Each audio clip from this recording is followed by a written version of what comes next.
अच्छे गृहस्थ का महत्व। नमस्कार साथियों, आज हम एक बहुत सी गुड और प्रेरणादायक विषय पर बात करने जा रहे हैं। अच्छे घर में जन्म लेना एक बात है, लेकिन अच्छे गृहस्थ होकर मरना कठिन है। हमारे समाज में अक्सर ये माना जाता है कि यदि कोई व्यक्ति एक प्रतिष्ठित परिवार में जन्म लेता है तो वो सौभाग्यशाली है। और सच भी है। अच्छा परिवेश, शिक्षित माता पिता, संसाधनों की सुविधा, ये सभी जीवन के आसान बना देता है। लेकिन क्या केवल एक अच्छे घर में जन्म लेना ही जीवन की सफलता की गारंटी नहीं? जन्म संयोग हो सकता है, लेकिन जीवन निर्माण करना हमारा कर्म है।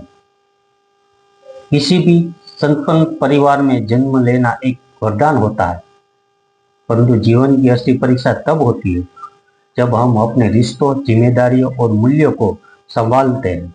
गृहस्थ जीवन यानी परिवार और समाज के बीच संतुलन एक ऐसा क्षेत्र है जहाँ सबसे ज्यादा धैर्य, त्याग, समझ और नेतृत्व की आवश्यकता होती है। एक अच्छा गृहस्थ कौन होता है? वो जो अपने परिवार का भरण पोषण करता है, जो अपने माता पिता की सेवा करता है, जो अपने जीवन साथी का सम्मान करता है, जो बच्चों को अच्छा संस्कार देता है और साथ ही समाज की एक सकारात्मक योगदान करता है। गृहस्थाश्रम जीवन का सबसे कठिन योग। हमारे शास्त्रों में 4 आश्रम बताया गया है: ब्रह्मचर्य, गृहस्थ, वानप्रस्थ और संन्यास। इनमें से गृहस्थ आश्रम को सबसे कठिन माना गया है, क्योंकि यह जीवन से सबसे व्यावहारिक और संघर्षपूर्ण चरण का प्रतिनिधित्व करता है। यहाँ न तो दुनिया से भाग सकते हैं, नहीं केवल अपने ध्यान में बैठ सकते हैं। यहाँ आपको रोज की चुनौतियों से सामना जोड़ना पड़ता है। नौकरी, व्यवसाय, बच्चों की पढ़ाई, घर की जिम्मेदारियां, रिश्तेदार, साम्राज्य, और इन सब से संतुलन बनाए रखना कोई आसान काम नहीं है। यही कारण है कि सच्चा गृहस्थ बनना और उसी रूप में इस जीवन से विदा लेना एक कठिन उपलब्धि है। असली योद्धा वही है जो रिश्तों से रण को जीते।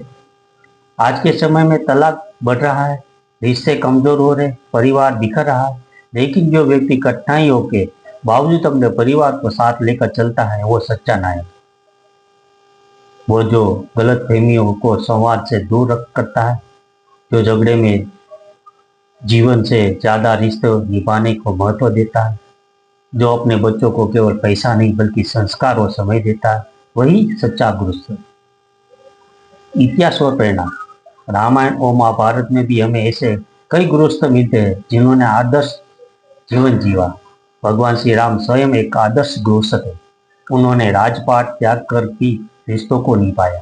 युधिष्ठिर ने धर्म के मार्ग पर चलते हुए गृहस्थ धर्म का पालन किया। आज की दुनिया में भी कई ऐसे उदाहरण हैं। आम लोग जो चमक दमक से दूर शांतिपूर्वक अपने कर्तव्यों को निभा रहे, यही लोग समाज की असली रीत है। सफलता का नया अर्थ। आज के युवाओं को यह समझना जरूर है कि सिर्फ पैसा कमाना, बड़ी डिग्री लेना, विदेश जाना ही जीवन की सफलता नहीं। असली सफलता है अपने परिवार को खुशी लाना, माता पिता की आंखों में गर्व देखना, अपने जीवन साथी को सम्मान देना, अपने बच्चों को अच्छा इंसान बनाना।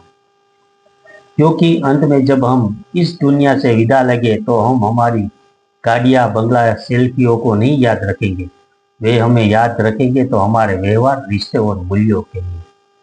तो साथियों, ये जीवन में हमें मिला है तो एक अवसर के रूप में। अच्छे घर में जन्म लेना तो एक प्रारंभिक सौभाग्य है, लेकिन उस सौभाग्य को सार्थक बनाना हमारे कर्मों पर निर्भर है। आइए हम प्रण लें कि हम अपने जीवन को सिर्फ बाहरी उपलब्धियों से नहीं बल्कि अंदरूनी संतुलन, प्रेम और जिम्मेदारी से भी सफल बनाएं। यही सच्ची प्रेरणा, यही सच्चा जीवन है। धन्यवाद। Subscribe, like, share @mythology Bharat. धन्यवाद। नमस्कार। देखते रहिए mythology Bharat channel, YouTube channel. नमस्कार।